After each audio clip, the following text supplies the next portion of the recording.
अगर हाल फिलहाल में तुमने एक बार भी एक्स या अर्लियर कॉल ट्विटर खोला होगा, तो एक बहुत ज़्यादा फेमस स्टैट्स बहुत वायरल हो रहा है आर्सेनल के रिगार्डिंग, जिसमें उनके सारे अटैकर्स के बहुत कम गोल कंट्रीब्यूशन दिखाए जा रहे हैं। 0 गोल्स, 1 गोल, चाहे वो बुकायो साका हो, ट्रोसार्ड हो, एब्रेची एजे हो, एवरीवन। एंड अभी point of concern Arsenal fan के लिए ये है that there attack is becoming Toothless. They are not able to create chances from open play. We have also seen a stats जो कि बहुत वायरल हो रहा है, जहाँ the percentage of chances created from open play is very meager, right? And these are the point of concern for Arsenal right now कि भाई chances कहाँ से create होंगे, गोल कौन स्कोर करेगा. बट उनमें जो सबसे ज़्यादा हाईलाइट हो रहा है वो प्लेयर है जिसके लिए आर्सेनल ने सबसे ज़्यादा पैसे खर्च किए थे in this summer window. I am talking about their striker Victor Gyökeres. Now see, Victor Gyökeres का issue, that goal scoring output जितना कम है, it goes both ways. It cannot be like कि सिर्फ वो स्ट्राइकर ही स्टिंकर पे स्टिंकर परफॉर्मेंस दे रहा है या फिर वही इस पर्टिकुलर फसाड की जड़ है. नहीं, it's the mix of everything. तो आज के इस वीडियो में मैं थोड़ा आपको टैक्टिकली एंड स्टैटिस्टिकली समझाना चाहता हूँ कि why Gyökeres is failing and what can Arsenal do about it. भाई देखो, पहले तो ये एडमिट करना पड़ेगा कि विक्टर ग्योकरेश का गोल आउटपुट जो कि स्पोर्टिंग में जो हुआ करता था वहां से बहुत कम है. It is very less. 5 गोल उसने मारे हैं जिसमें से 2 गोल सिर्फ ओपन प्ले से आए हैं, and that is not a good start specially in the Premier League. अगर आप इतने पैसे खर्च कर रहे हो स्ट्राइकर को लाने में and then he produces this output, it is bound to be called as a failure भाई. बट उसका जो क्रिटिसिज्म है सिर्फ उसके ऊपर लाई नहीं करता है. अभी आर्सेनल का फैन बेस भी ग्योकरेस के लिए 2 ओपिनियंस में डिवाइडेड है. एक ओपिनियन ये कहता है कि आर्सेनल के प्लेयर्स, आर्सेनल के जो अटैकर्स हैं या मिडफील्डर्स हैं, वो उसको पासेस दे नहीं रहे हैं इन डेंजरस एरिया. दूसरा है कि ग्योकरेस खुद उन डेंजरस एरियाज में बॉल रिसीव नहीं करता है, वहां तक पहुंचता नहीं है. And somehow both of these things are correct. After 22 premier league game जिस प्लेयर ने सबसे ज्यादा चांसेस बनाए हैं विक्टर ग्योकरेश के लिए वो है Bukayo Saka. And guess how many chances he has created? Just 4. अभी आपके स्क्रीन के सामने मैं एक स्टैट्स दिखा रहा हूं जिसमें सारे आर्सेनल प्लेयर्स के वो स्टैट्स हैं जहां उन्होंने ग्योकरेश के लिए चांसेस बनाए, and you can see how less it is. So it proves that there is a lack of confidence in giving the ball और creating chance for their own striker because they don't know whether he will be able to receive it and create something out of it or not. But on the flip side sometimes he is also not doing something जिसके कारण Arsenal के player उसे ढूंढ पाए. ही is not getting into the dangerous positions. अभी आपके सामने एक जिफ होगा जिसमें आप क्लियरली देख सकते हो कि Konate and Virgil van Dijk के बीच में बहुत ज्यादा स्पेस है. Gyokeres could have exploited it. उस पर्टिकुलर स्पेस में रन मार सकता था, वहां पे बॉल रिसीव कर सकता था, but because he didn't do it, वो कोनाटे के पीछे से रन मार रहा था. There was no way anyone could have find it, and that's why जो शॉट आया वो बाहर से आया. आप समझ रहे हो मैं क्या कहना चाह रहा हूं? He also has to make those runs जहां से उसे फाइंड किया जा सके, जहां उसे ढूंढा जा सके, but he is also not doing that. अब दूसरा एग्जांपल नॉटिंघम फॉरेस्ट में देखो, ग्योकरेस 2 सेंटर बैक से घिरा हुआ है and asking for the ball from Ben white. पर बेन वाइट को पता है कि 2 सेंटर बैक से घिरा हुआ है तो मैं कहां से तुझे पास दूं? तुझे थोड़े चांसेस बनाने पड़ेंगे, तुझे खुलना पड़ेगा, तुझे उन पर्टिकुलर प्रेशर एरिया से निकलना पड़ेगा और अपने लिए स्पेस फाइंड करना पड़ेगा जहां से मैं तुझे पास दे पाऊं. इस चक्कर में क्या होता है, बेन वाइट वापस से डेक्लन राइस को बॉल पास करता है एंड फिर नॉटिंघम फॉरेस्ट के बहुत सारे प्लेयर आ जाते हैं एंड दैट अटैक फिजल्स आउट. अगर आप टाइप ऑफ रन देखोगे जो कि विक्टर ग्योकरेश स्पोर्टिंग में करता था last season and now what he is doing in Arsenal, there is a drop in numbers if you see, and the reason is simple. They have high quality defenders. See, जब ये season start हुआ था मैंने उस time भी call out किया था that there is a big chance that Victor Gyökeres can fall because there is a big difference of how the game is played. कितने हाई क्वालिटी प्लेयर्स होते हैं यहाँ पे, एंड उसका नतीजा दिख रहा है अभी ग्योकरेश की परफॉर्मेंस में, स्टैट्स में, एंड उसके शॉट्स लेने में.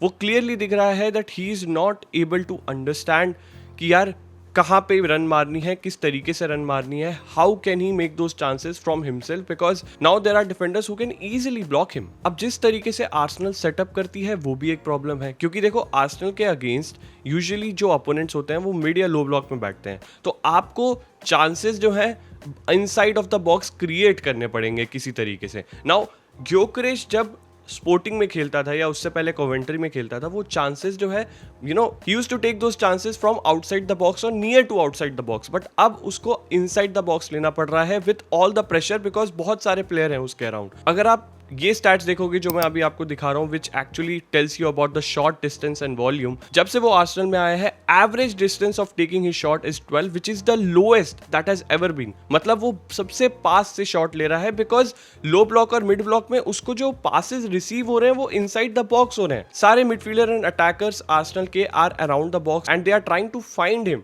और वो होता कहाँ पे है, वो बॉक्स के अंदर होता है। तो वहाँ पे ना प्रेशर बहुत ज़्यादा होता है। सेंटर बैक्स होते हैं जो कि उसके पीछे लगे पड़े हैं, एक होता है, दो होता है, जिसके कारण when he is in the pressure he is not able to take the shots in a more accurate way. वहीं जब कोवेंट्री में था वो या स्पोर्टिंग में था, उसको एरिया बहुत ज़्यादा मिलता था to take the shot. He used to take the shot away from the box, outside of the box too, and that used to result in a goal, क्योंकि उस टाइम उसके आजू बाजू प्लेयर्स नहीं होते थे, उस पर इतना प्रेशर नहीं होता था जितना प्रीमियर लीग में है। इंटर मिलान के अगेंस्ट उसने 2 शॉट लिया आउटसाइड द बॉक्स से और 1 गोल स्कोर किया। आपको समझ आ रहा है मैं क्या कहना चाह रहा हूँ? When he takes the shot outside of the box, जब प्रेशर कम होता है, there is a high chance he is able to score the goal, क्योंकि previously in other clubs he has done the similar things, but Arsenal में वो कर नहीं पा रहा है, बिकॉज यहाँ पे उन्हें लो ब्लॉक और मिड ब्लॉक की टीम मिल रही है जो कि इजीली बाहर के शॉट्स को नल एंड वॉइड कर देती हैं। We actually often talk about Arsenal 2022-23 campaign, जहां पे उनका अटैक का जो एरिया था वो इवनली स्प्रेड आउट था, from the central areas, from the left wing, from the right wing as well, and उसके बाद से Arsenal game plan has evolve mainly going from the flanks, और वो लोग सेंट्रल एरिया को कम यूटिलाइज करते हैं। इस season however they are trying to do it,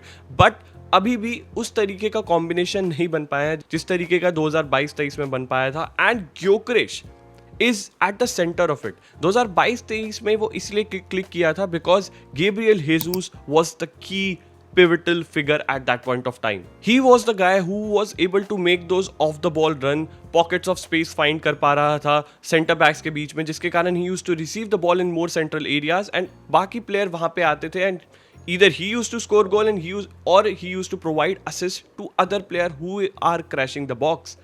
but ये ग्योकरेश नहीं कर पा रहा है, बिकॉज इन ऑल ऑनेस्टी अभी उसके पास ये कैपेबिलिटी नहीं है कि जहाँ पे बहुत ज़्यादा क्राउडेड एरिया है, पॉपुलेटेड एरिया है, जहाँ पे प्लेयर्स बहुत ज़्यादा है, उन प्रेशर सिचुएशन में बॉल को होल्ड अप कर सके और ले ऑफ कर सके अपने प्लेयर्स को। That is a big concern.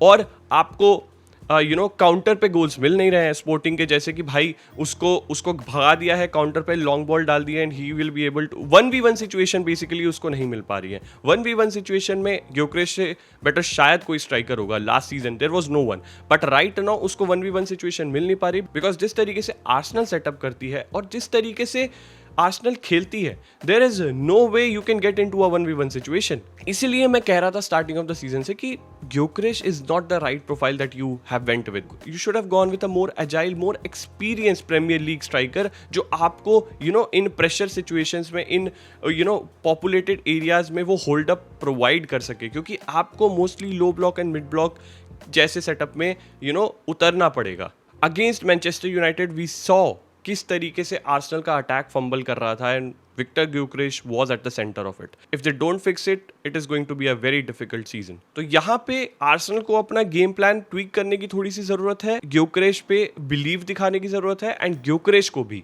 अपने रन्स को परफेक्ट करने की जरूरत है, because if he doesn't he won't be able to score much goals, and there is a big risk कि वो शायद डबल डिजिट में भी ना पहुंच पाए इस season. Right now Tottenham's center back Mickey Van de Ven has scored more goals than Gyökeres. It is something to think upon. But yeah, this is my analysis and this is my breakdown on why Gyökeres is not scoring. अगर आपको ये पसंद आया हो तो please make sure to like the video. It will really help me. And अगर ऐसी ही videos आप और देखना चाहते हैं तो पहले तो कमेंट करके बताओ कि देखना चाहते हो, और दूसरी बात सब्सक्राइब कर लो so that you don't miss any videos of these types. I hope you enjoyed it. We'll see you in the next video. Till then, have a great day.